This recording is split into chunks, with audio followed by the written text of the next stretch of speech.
RS का जो prelims होता है ना, बच्चे उसको फेल इसलिए नहीं करते हैं क्योंकि उन्होंने पढ़ाई नहीं करी होती है, बल्कि वो इसलिए फेल हो जाते हैं क्योंकि उनकी रिवीजन स्ट्रैटेजी, उनका रिवीजन का तरीका बहुत ज्यादा गलत था। ठीक है, जो सोर्स वो रिवीजन के लिए यूज करते थे वो इतनी बल्कि थी कि वो कभी प्रॉपरली रिवाइज कर ही नहीं पाते थे। और इसी चीज को हमें हमारी प्रेपरेशन में इस बार अवॉइड करना है। और हम कैसे उसको अवॉइड करेंगे वो आज हम जानेंगे हमारे इस वीडियो के अंदर। So hello everyone and welcome to RS only. तो आज जो है हम सीखने वाले हैं कि किस तरीके से आपको अपने प्रीलिम्स के लिए, आरएस का जो आपका प्रीलिम्स है जो कि आने वाला है, उसके लिए आपको किस तरीके से अपने नोट्स बनाने हैं जिसके अंदर आप सिर्फ प्रीलिम्स ओरिएंटेड चीजें लिखेंगे और उसको मल्टीपल रिविजन्स के साथ में अपने प्रीलिम्स की तैयारी करेंगे। ठीक है, तो हम लोग स्टार्ट करने से पहले let me tell you that ये डॉक्यूमेंट होता है ना, ये एक बहुत मोटी चीज नहीं होती जिसको आप रिवाइज करने में एक साल लगा दो। No, it is a very handy document, it is a very handy thing जिसके अंदर आप सिर्फ क्या लिखते हो, बिल्कुल रेलेवेंट चीजें लिखते हो। ठीक है, उसमें कोई भी अननेसेसरी आप लैंग्वेज, ड्रामा, ट्रैश नहीं लिखते हो। ठीक है, तो आपको सबसे पहले इस जो नोटबुक हम बनाने वाले हैं, ठीक है, जो हमारी क्या होगी, प्रीलिम्स ओरिएंटेड नोटबुक जो होने वाली है हमारी, इसके अंदर आपको क्या चीजें ध्यान में रखनी है, या मैं बोलूंगी क्या चीजें अवॉइड करनी है। तो सबसे पहली चीज जो आपको अवॉइड करनी है वो है that this is not your class notes. ठीक है, ये आपके क्लास नोट्स नहीं है जिनको आपने रीराइट किया है। सबसे पहली चीज तो ये हमें ध्यान में रखनी है that these are not your class notes जिनके आपने रीराइट किया है। ठीक है, पूरी राम कहानी नहीं लिखनी है उसके अंदर हमें। ठीक है, दूसरी चीज हमें क्या अवॉइड करनी है, एनसीईआरटी की समरी। समरी हमारे इंपॉर्टेंट नहीं है हमारे लिए, क्या हेडिंग्स है उसमें, क्या डेफिनेशंस हैं। अक्सर बच्चे क्या करते हैं, सब लोग बोलते हैं एनसीईआरटी इंपॉर्टेंट है, इंपॉर्टेंट है, इंपॉर्टेंट है, इंपॉर्टेंट है। It is important but only to build a foundation of for you, okay, and some of its facts are important, but each and every definition from the NCERT और NCERT की summary is not something which is important from this exam point of view. Okay, RS prelims के लिए NCERT की summary आप लोगों के लिए important बिल्कुल भी नहीं है। ठीक है, उसके अलावा तीसरी चीज हमें क्या अवॉइड करनी है, that is your mains oriented explanations. Okay, you need to avoid this thing. Mains oriented explanations हमें हमारी prelims की नोटबुक में नहीं लिखने हैं। Okay, we do not have to write mains oriented explanations. बिल्कुल शॉर्ट के अंदर, बिल्कुल वर्ड टू वर्ड चीज के अंदर आपको इस चीज में अपने प्रीलिम्स की नोटबुक को मेंटेन करना है और उसमें सब चीजों को एक्सप्लेन रखना है। चौथी चीज क्या है, करंट अफेयर्स का पूरा कंपाइलेशन नहीं जरूरत है हमारे को। Okay, we do not need the entire compilation of our current affairs. Okay, so these are the 4 things which you have to avoid while making your prelims notebook. Okay, अब हम बात करते हैं कि हमें एग्जैक्टली चाहिए क्या। तो चाहिए सबसे पहली चीज, हमारी जो नोटबुक है वो क्या होनी चाहिए, MCQ ओरिएंटेड। क्या होनी चाहिए, MCQ ओरिएंटेड। फॉर एग्जाम्पल, अगर किसी टॉपिक के बारे में हम लिख रहे हैं, फॉर एग्जाम्पल फंडामेंटल राइट्स के बारे में लिख रहे हैं, तो हमें पूरी राम कथा नहीं लिखनी है। ठीक है, what we have to write, we have to write justiciable. ठीक है, कहां से कहां तक है, आर्टिकल 12 to 35। उसके अलावा और क्या है, मैग्ना कार्टा है। ठीक है, इस तरीके से हमको उसमें चीजें लिखनी है। एकदम एमसीक्यू बेस्ड आपकी अप्रोच उसके अंदर होनी चाहिए, कोई बड़े बड़े सेंटेंसेस कुछ भी नहीं लिखना है आपको। ठीक है, दूसरी चीज हमारा जो नोटबुक है उसमें क्या इंपॉर्टेंट होगी, उसमें इंपॉर्टेंट होंगे स्टेटमेंट बेस्ड क्वेश्चंस।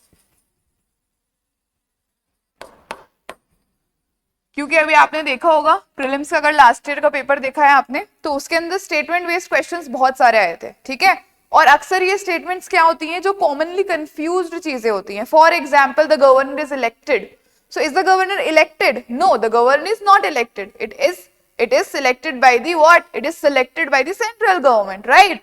सो यहां पर आपको स्टेटमेंट बेस्ड कुछ चीजें भी लिखनी होंगी, जिसके अंदर लोग कॉमनली मोस्टली क्या रहते हैं, कंफ्यूज्ड रहते हैं। ठीक है, उसके बाद में तीसरी चीज आपको क्या देखना है, यहां पे आपको बहुत एलिमिनेशन फ्रेंडली नोट्स बनाने हैं। क्या बनाने हैं, elimination friendly notes. And now why that is important, because आपका जब एग्जाम देने आप बैठते हो तो आपको हर नॉलेज नहीं होती है, राइट। सो जब आपकी अप्रोच नोट मेकिंग में एलिमिनेशन वाली होती है तो आपके दिमाग में वो टेक्निक अपने आप बिल्ड होती रहती है। ठीक है, सो एलिमिनेशन बेस्ड नोट्स आप लोगों को इसके अंदर बनाने होंगे।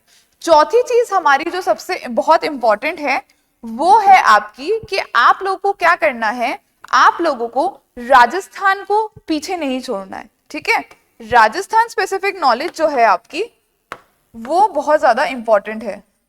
कोई भी टॉपिक आप पढ़ रहे हो, कोई भी चीज पढ़ रहे हो, कोई भी स्टैटिक टॉपिक आप पढ़ रहे हो, just try to relate it with Rajasthan, कि राजस्थान का इसके अंदर क्या इम्पैक्ट हो सकता है, या राजस्थान पे इस चीज का क्या इम्पैक्ट पड़ सकता है, राजस्थान में इससे रिलेटेड कोई चीज चल रही है या नहीं चल रही है। फॉर एग्जाम्पल हम गवर्नर का ही एग्जाम्पल ले लेते हैं। ठीक है, अब गवर्नर का टॉपिक जब आप कर रहे हो तो राजस्थान स्पेसिफिक क्या चीज देखोगे उसमें, कि भाई हमारे जो है राजस्थान के अंदर गवर्नर्स की क्रोनोलॉजी क्या रही है, पहली चीज। ठीक है, दूसरी चीज क्या हमारे यहाँ पर गवर्नर से रिलेटेड कोई कंट्रोवर्सी चली है, दूसरी चीज ये हो गई। तीसरी चीज, ये करंट से भी हमने इसको रिलेट कर दिया। ठीक है, तीसरी चीज क्या गवर्नर का क्या रोल होता है बिल्स को एसेंट देने में। ठीक है, तो इस तरीके से आपको जो भी स्टैटिक में टॉपिक चल रहा है उसको किससे रिलेट करना है, आपको राजस्थान स्पेसिफिक उससे रिलेट करना है। ठीक है, सो ये तो हो गई हमारी क्या बात कि हमें एग्जैक्टली हमारी नोट्स कॉपी को किस तरीके से बनाना है। अब सबसे इंपॉर्टेंट बात यह है कि आपका एफर्ट लगेगा एक बार, कितना, 1 time effort. Okay, this is what, this is a 1 time effort. But इस 1 टाइम एफर्ट का आपको रिवीजन कितनी बार करना है, 10 to 15 टाइम्स। एंड जब आपके पास में एक प्रॉपर कॉपी है जिसके अंदर सिर्फ प्रीलिम्स बेस्ड चीजें लिखी हुई हैं, तो आपके लिए उस चीज को रिवाइज करना बहुत इजी हो जाता है। ठीक है, and when you revise that one particular thing multiple times, तो वो इंफॉर्मेशन आपके ब्रेन के अंदर एकदम छप जाती है, एकदम बैठ जाती है। And when the question comes in your prelims, तो फिर आप उस क्वेश्चन को कभी भी गलत कर नहीं आओगे। ठीक है, सो आई होप आप लोगों को ये एक चीज समझ में आ गई होगी। नाउ आगे चलते हैं हम, हमारी जो नोट्स कॉपी है उसमें हमें नोट्स एग्जैक्टली बनाने कैसे हैं। For example this is your entire page. ठीक है, ये क्या है, एक एंटायर पेज है आपका, इसको आपको 4 भागों में डिवाइड करना है। It has to be divided in 4 parts. Okay, अब 4 पार्ट्स के अंदर से सबसे पहला पार्ट जो है आपका वो किसका होगा, वो होगा आपके फैक्ट्स का। किसका, फैक्ट्स का। फॉर एग्जाम्पल अगर गवर्नर का ही हम एग्जाम्पल लेते हैं तो यहाँ पर क्या फैक्ट्स आ जाएंगे, गवर्नर से रिलेटेड आर्टिकल्स आ जाएंगे आपके। ठीक है, उसके बाद में he is appointed by the president. ठीक है, ही remains in his office at the pleasure of the president. इस तरीके के जो बहुत बेसिक फैक्ट्स है वो आपके इस पर्टिकुलर पोर्शन के अंदर आ जाएंगे, किसी भी टॉपिक के, एनी XYZ टॉपिक, उसके जो भी फैक्ट्स है वो कहां पर आ जाएंगे, आपके इस पर्टिकुलर टॉपिक के अंदर आ जाएंगे। ठीक है, उसके बाद में सेकंड पोर्शन जो आपका होना चाहिए वो किसका होना चाहिए, आपके ट्रैप स्टेटमेंट्स का। ट्रैप स्टेटमेंट्स क्या होती हैं, जो कि पार्शियली ट्रू होती हैं। ठीक है, कॉमनली हम उनको कंफ्यूज करते हैं। Okay, and these statements are most often asked in your what, in your prelims. ठीक है, तो PYQ से हमें समझना है कि भाई ये स्टेटमेंट जो है वो कॉमनली कंफ्यूज करता है आदमी। For example there is a statement that article 13 explicitly mentions judicial review.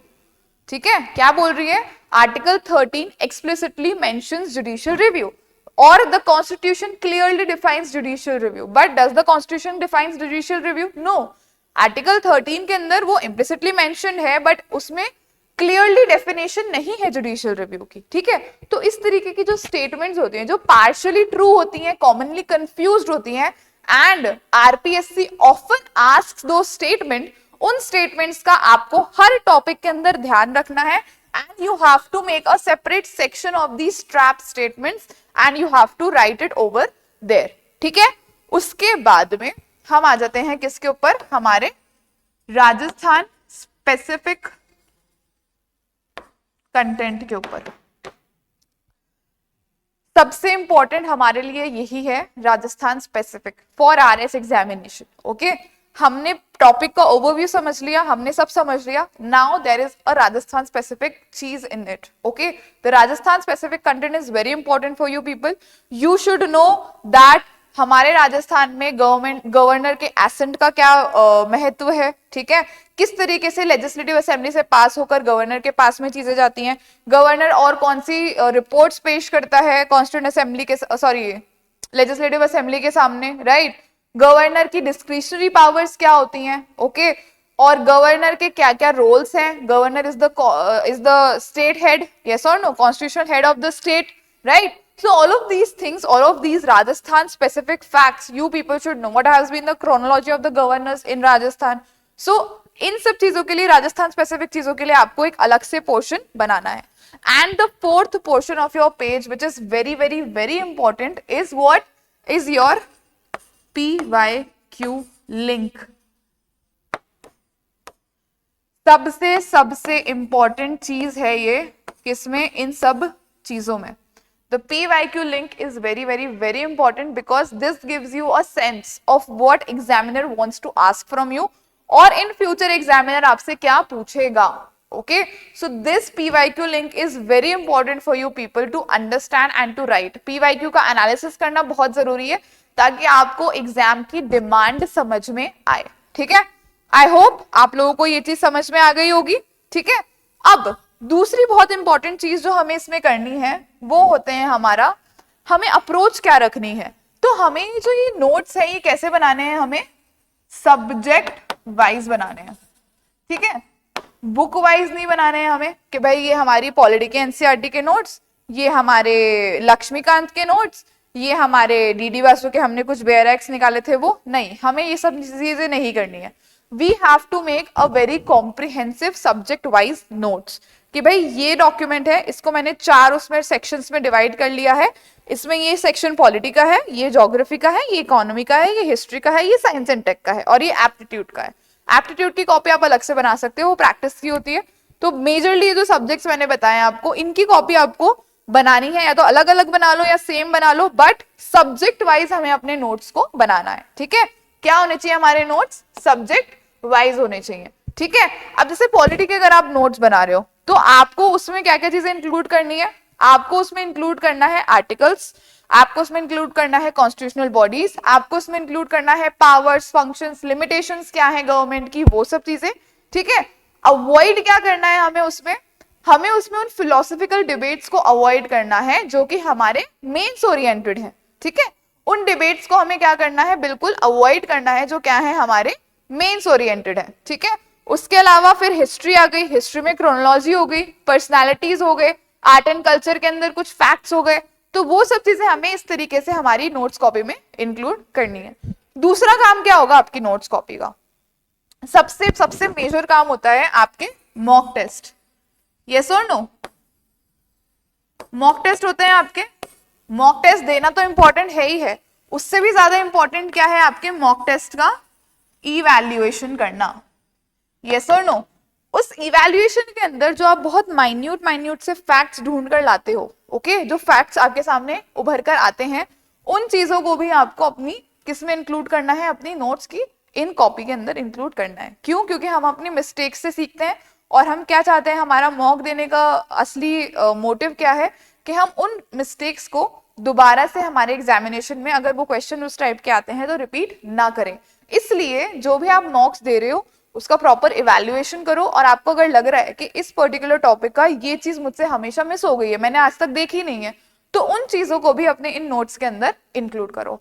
And these notes must be very handy, बहुत ज्यादा बल्कि नहीं होने चाहिए, बिल्कुल छोटे छोटे point to point, word to word आपको नोट्स बनाने हैं. ओके, एंड जब आप ये नोट्स एक बार बना लोगे, एक वन टाइम एफर्ट लगेगा आपको, one time you will be very much agitated कि यार क्या है ये, but at the end of the day जब वो नोट्स पूरे बन जाएंगे और जब आप उनको रिवाइज करने बैठोगे तो that will be very much easy for you people, very much beneficial for you people, और मल्टीपल रिविजन से ही प्रीलिम्स निकलता है, ठीक है। So this is a strategy which you people can also follow. अगर आपको इससे बेटर कोई स्ट्रैटेजी लगती है अपने लिए तो you can follow that as well. This was a strategy which I followed, so that is why I am telling you people. So this is something which you people can also follow. ठीक है? So आज के लिए बस इतना ही। अगर आपके मन में कोई भी डाउट्स क्वेरीज है तो आप नीचे कमेंट सेक्शन में कमेंट करके बताओ। अगर आपको क्या क्या प्रॉब्लम्स आ रही है अपने प्रीलिम्स के इस तैयारी के अंदर, कुछ आपको जानना है कि मैम इस चीज को कैसे हम टैकल कर सकते हैं, तो नीचे कमेंट्स करके जरूर बताओ। We are always there to help you people. और अगर कोई बच्चा अपनी तैयारी अब स्टार्ट करना चाह रहा है या कोई मिडिल फेज में है जो अपनी तैयारी को प्रॉपर गाइडेंस देना चाह रहा है, तो हमारे मेंटोर्स हमेशा वहां यहाँ पर हैं आपके लिए अवेलेबल। नीचे डिस्क्रिप्शन बॉक्स में एक लिंक दिया हुआ है, वहां पर जाकर आप लोग रजिस्टर कर सकते हो अपने आप के लिए। और एक और गुड न्यूज है आप लोगों के लिए। अब वो गुड न्यूज है आप लोगों के लिए या नहीं वो तो आने वाले टाइम में पता चलेगा, but something big is coming from RS only for your preparation. तो स्टे ट्यून, 19 जनवरी तक आपके सामने वो चीज आएगी कि एग्जैक्टली क्या होने वाला है, but something big is loading. So stay tune with RS only and all the very best for your preparation.